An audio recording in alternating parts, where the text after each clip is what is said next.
What's up, everybody? It's me, Jabi of the Sunshine Enterprise and the Sunshine Grind. Welcome back to another episode of Business and Budgets.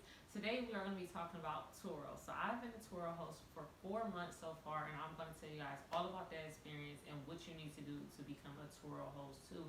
And most importantly, is it worth it? Because I know that's the most important question. So, I purchased a 535i GT BMW back in February with the 100% intent of putting it on TURO. And it's interesting how I even got that car because I actually had pre-ordered a Slingshot back in February. No, I pre-ordered the Slingshot in January. And they told me that it wouldn't come until March, the first week of March. And before we even hit March, we knew it was going to be a delay. And I never heard back to the point that I'm like, okay, let me buy something else like at the very end of February because they weren't responding. Anyways, the car didn't come until May and I had already bought the BMW. The BMW was already making money on TURO and I'm like, I'm gonna just wait on the Slingshot. Unfortunately, if I was to order another one, it would take months for it to get here again. But my strategy is gonna be a little bit different when I do go back and get a Slingshot. Anyway, so that's how I got the BMW. I decided to purchase that car because I looked at some other ones on TURO. I saw that they were really successful, and I saw that they were going for basically double what I saw the average rate of most sedans going for. For example, it looked like most sedans, like if I was to get like a nice Honda Accord or something, they were going for like $35, $40 a day. Versus that vehicle, most of the other ones were going for anywhere between $60 and $80 a day. So I felt like once I became successful, I was going to be able to like increase it to like $75 a day.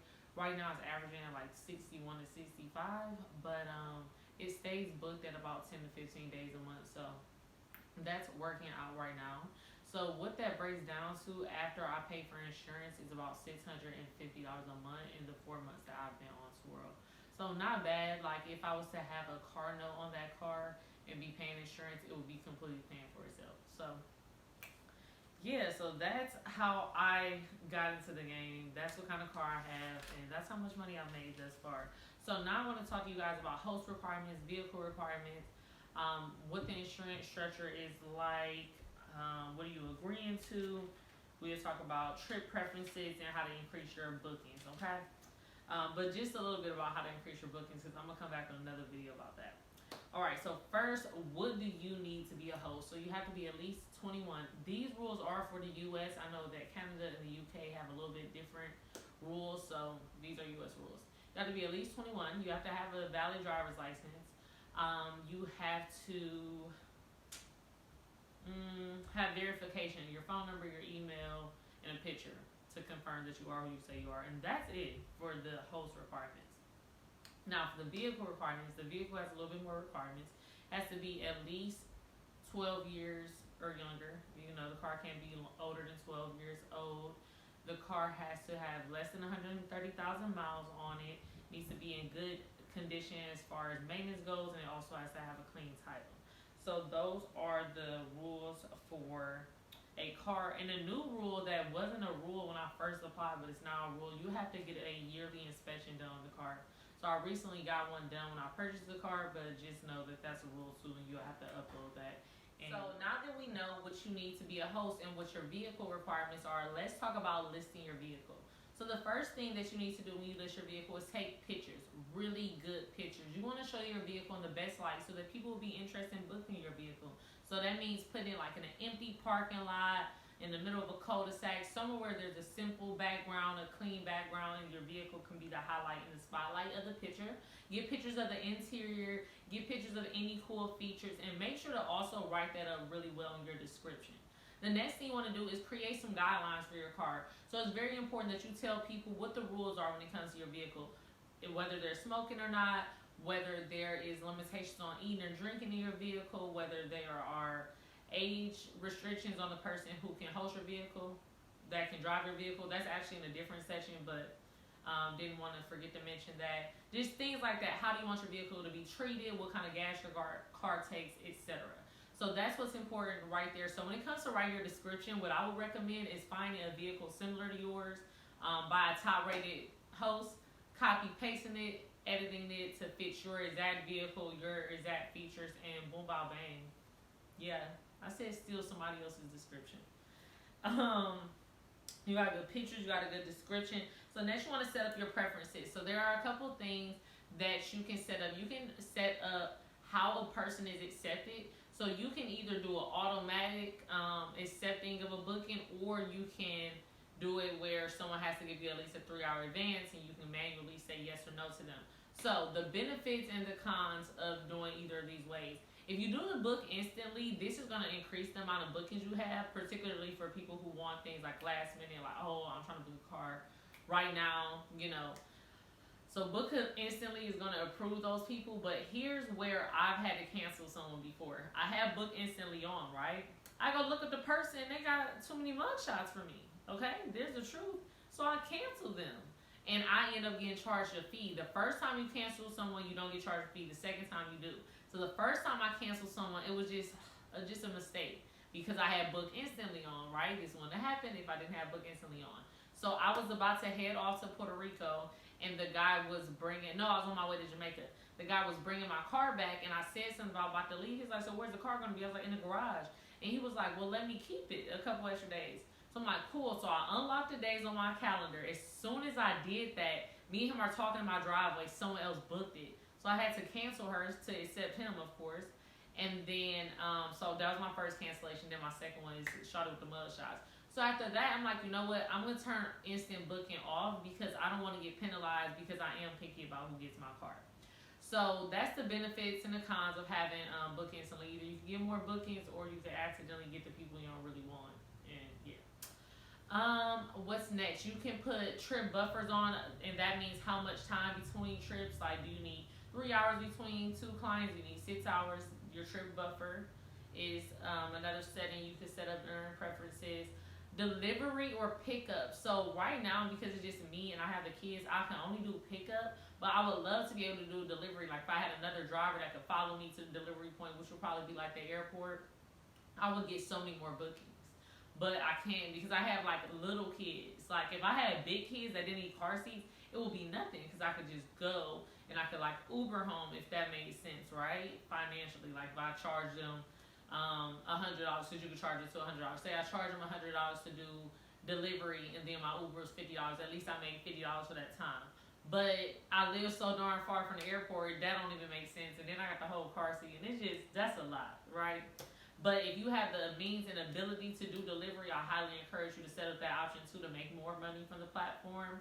And you can put your car in a place where people are interested, like the airport. You're going to increase the amount of people who are going to see your car, want your car, book your car. All right, so that's it. And then advanced notification, like how long does the person need to tell you? So not how long between cars or between two customers, but how long do you need to know in advance that a person is coming to book the car? You can set that either like 1 hour out, 3 hours out, whatever. So I like to have mine at like 3 hours because I'm an hour out of the city. So say I'm in the city and I have to come back over here, I want to have a whole 3 hours so I can finish what I'm doing, make it here, and then make sure the car is ready, right? So those are where you can set all that up in preferences. And then the next thing you're going to select is insurance. So let's talk a little bit about how TURO insurance works. So TURO gives you the option to use traveler's insurance. It's a commercial policy, so it has $750,000 in coverage, and they offer you 4 or 5 different packages. So the packages are named after the percentage that you would keep of the booking. So the 90 package is a booking where you would keep 90% of how much you made. The 75 package, which is what I do, or 75 plan, I keep 75% of how much I made. So that other percentage, that 10%, that 25%, etc., is what you pay for insurance. So let's talk about those different insurance packages. The 90 plan is the lowest cost, but it also gives you the highest risk, I would say. So with that package, your deductible is $2,500, and then it doesn't give you a rental car, and it doesn't give you other features like that. Versus the 60 plan where you keep 60, they keep 40%. That plan has a $0 deductible and has like full coverage. I think it also like pays for the money that you're missing as a whole. So like that's the full package. I like to do the 75 plan because I don't have to spend as much of my profit as I would with the 60 plan, because that just feels ridiculous. It's almost like we 50-50, and that's just for insurance. Like I've never needed to use insurance, so I feel like, damn, I don't want to pay that much, and I barely I'm gonna have to use this hopefully. So the 75 plan, it has a $250 deductible, which is something reasonable. I can get a rental car up to $30 a day, and what else? It pays 100% of the damage after the deductible. So those are the things that matters to me. Like, you know, this car is a $20,000 car. If someone smacks it up, I don't want to have to come out of pocket $2,500 before y'all start looking at it. So that's why I do the 75 plan. I like the 75 plan, and most TURO hosts actually use the 75 plan, is what I learned today during research. So yeah, you're gonna pick your insurance, and then any extras. So if there are any extras that you are gonna offer with your car, you are gonna be able to list those too. So extras are things like prepaid fuel, car seats, strollers, or anything else that you can think of offering with your vehicle that can give the vehicle an incentive for the driver to want it. So say you had a pickup truck and you're in an area where people like to camp, maybe you would add on like that little pop-up tent that goes in the back of the truck. Like that could be an add-on. Keep in mind that add-ons are not covered by insurance by TURO, so be very specific in your policy. Like, you know, if you are to damage my tent, you owe me $200 or whatever, so that that's listed there, and then you'll be able to collect from them that way, etc. So the last thing I kind of want you guys, I'm gonna talk about money a little bit more, about like how do you do pricing, and then we're gonna talk about dropping off. But really quickly, I want you guys to know what you are agreeing to by becoming a TURO host. So first off, you are signing an exclusivity agreement by becoming a TURO host. Like when you have your car listed there, it's not supposed to be listed on any other platform. So if someone's teaching you that, they're unfortunately incorrect. And if you go look at the agreement, it literally says you are agreeing to exclusivity agreement. When you click on it, that's the first line of it. I might even add it right here in this video so you guys can read it for yourself.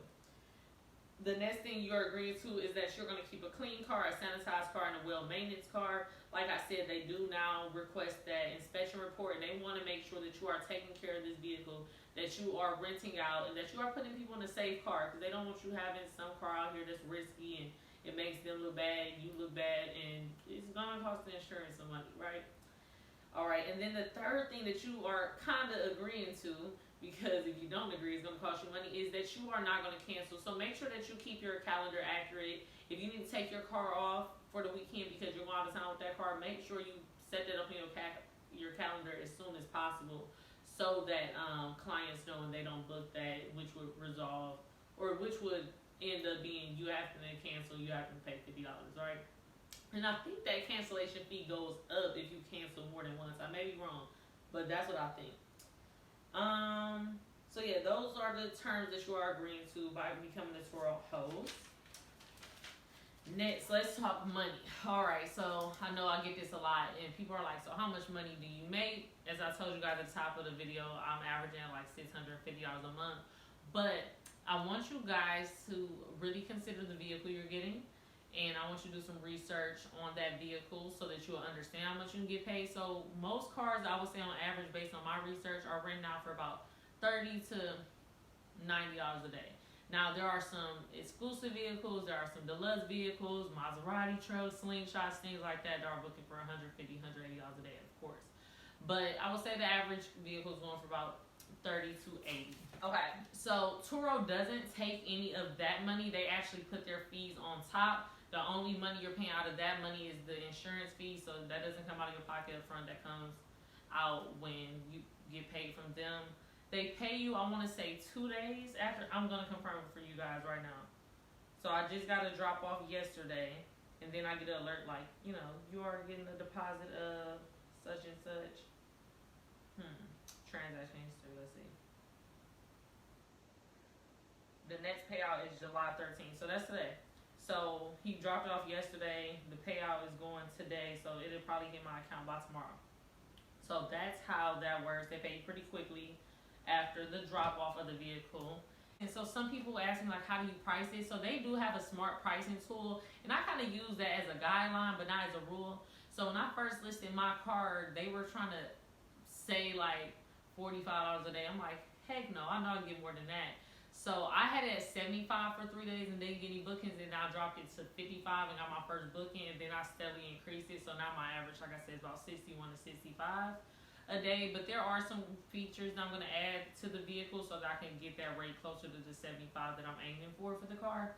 But look at what your competitors are. So if you look at the price that Turo sets for like your daily average and you don't like it, look at what your competitors are doing and then set your base at that base that you don't want to go under. And then the Turo Smart Tool adjusts it. So if it's All-Star Weekend, it'll go up $10.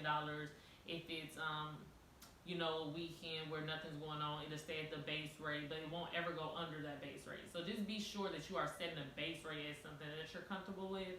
And then check your calendar. So I check it at least once a month, sometimes twice a month, to make sure it's not something ridiculous. Like they have mine set for $100 Mother's Day weekend, $100 a day. I'm like, that's too much. So I brought it down to like 70, and I still got it booked, but $100 is a lot for my car. And my car is beautiful, but it's a lot. And I'll post some pictures, boom, bow, in here so y'all can see what she looks like. So that's how the money goes. That's how fast they deposit.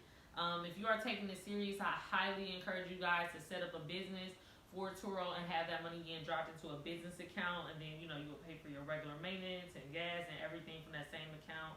Highly encourage that. Okay, so the last thing I want to discuss with you guys is the drop-off pickup, okay? So when you are getting your car back from a client or giving it to your client, you have a couple different options. So you can do a lockbox option. So a lockbox option, you would slide a lockbox over your window, roll the window up, boom, it's a lockbox on there. Once someone books, you would send them a message, or it could be an automated message that says the lockbox code is 6129, it's in this parking spot, pick it up. That is a great option for people who are busy. That's a great option for people who have the car parked off of their property, things like that. And it would be a great option for me if I didn't have the windows I had. So my windows don't have a frame, and it will end up stretching that window if I was to put one over the window with a standard lockbox. So I'm looking for some other lockbox options which aren't as expensive.